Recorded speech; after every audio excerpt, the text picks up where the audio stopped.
everybody, welcome back into another episode of Arsenal Fan Circle. Thanks for watching. If you're new to this channel, if this is the first time you've seen Arsenal Fan Circle, or if you've watched a few videos you haven't yet subscribed, stake your claim to the first team. Hit that subscriber button, bell notifications, and everybody smash that like button. It really does help the channel. Making a video today to make a bold prediction about the top six. I do believe this coming season we will see a mid-table team, a traditional mid-table team such as Wolverhampton Wanderers, Leicester City, or those perennial underachievers, Everton, break into the top six. The top six is dominated by Manchester City, Liverpool, Chelsea, Tottenham, Arsenal, and Manchester United. Now you're asking who's going to drop down. I believe Chelsea may drop down or Manchester United may drop down. Chelsea are not able to strengthen their team this summer. They have a transfer ban and they have a new coach, a legend for the club, Frank Lampard.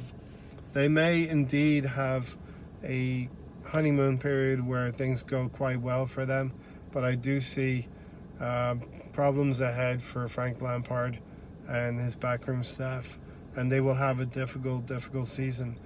Last season, Chelsea did quite well, getting top four, and as we know, winning the Europa League.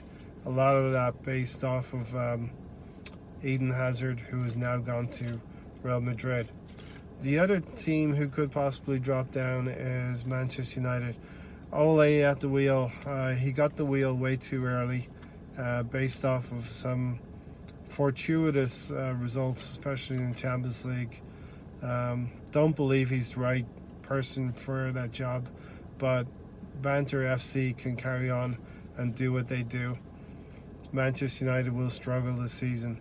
There's signs of Pogba wanting to move on. Whether he does or not, that remains to be seen.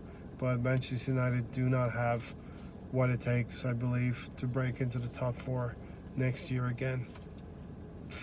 We are very close to Tottenham ourselves, Arsenal. We need to get some signings in the door, but I do also believe Tottenham will lose some players. Looks like Eriksen might go toward the end of the season as well, end of the transfer window as well. And we were very close to Tottenham. On paper, they're a better team than us right now, but all of that might change in this summer window. Now, speaking of summer window, we need to get some signings over the line. Edu has come in. He's coming from the Brazilian Federation. They have just won major trophy, and he'll be coming on the back of that. Now, he's going to have some contacts in the South American market, but I think Edu will be more beneficial to us in terms of knitting together with Unai Emery. I believe that they could form a good partnership, and Edu could find the players that Unai Emery needs.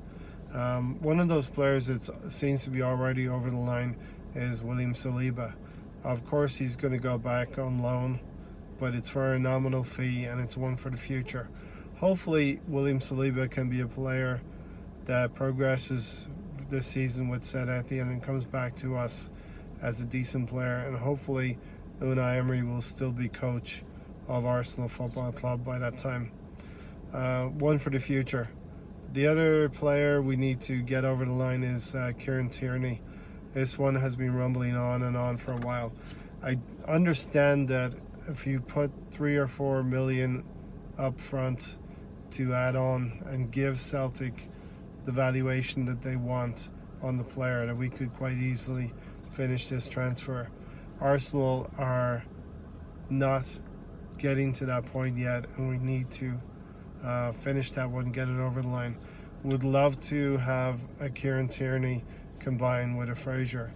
Yes, a Fraser. I don't believe Wilfred Zaha will be coming to the club. I believe that was just a ploy to try to get to show the fans that the club is actively trying to get marquee players.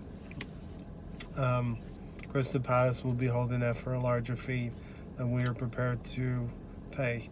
So get Fraser in, Tierney on the left side. That would be a very dynamic left side.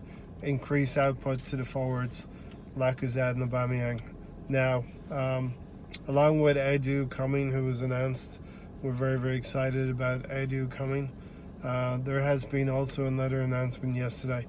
4 of the under-23 players have been promoted to the first team, and congratulations to them. Eddie Nketiah will wear the number 30 jersey.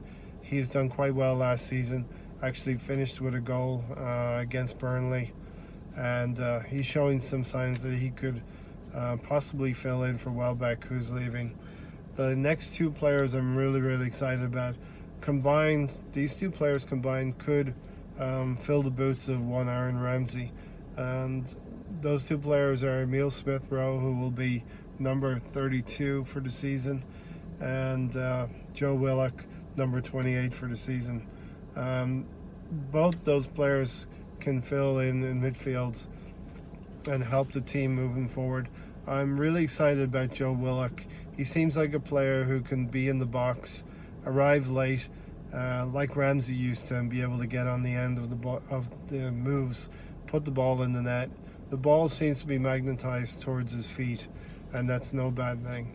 Finally, the 4th player who's been promoted to the first team is, of course, Reiss Nelson. He's had some good numbers with Hoffenheim on loan last season, and really, really expecting some good things from him. He's going to make that right side of midfield probably his own, a right-sided winger who's fast and pacey, the likes of which we haven't seen since one Theobald Walcott.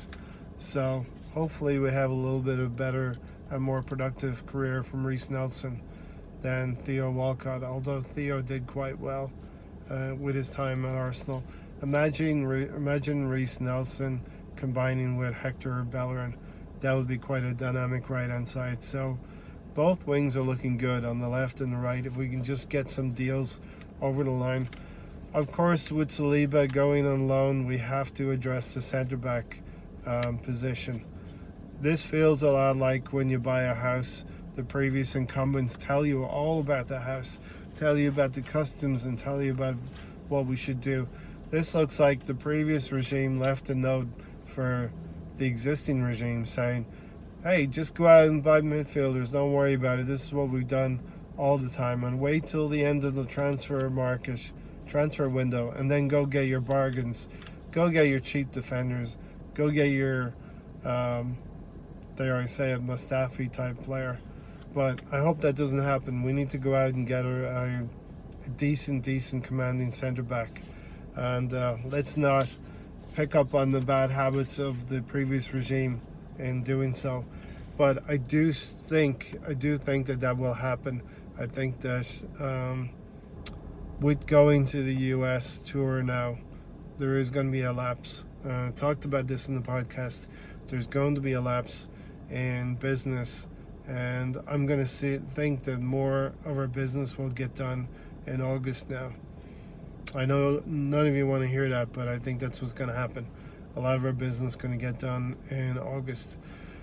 But that's about all I have to say for today. Thanks for watching, everybody. Really appreciate all of the support. Up to 92 subscribers for our young channel right now. And if you are watching this, you haven't yet subscribed, consider signing up for the first team. It's something that Arsenal is trying to do this season, and it's something that I'm trying to do in this window as well.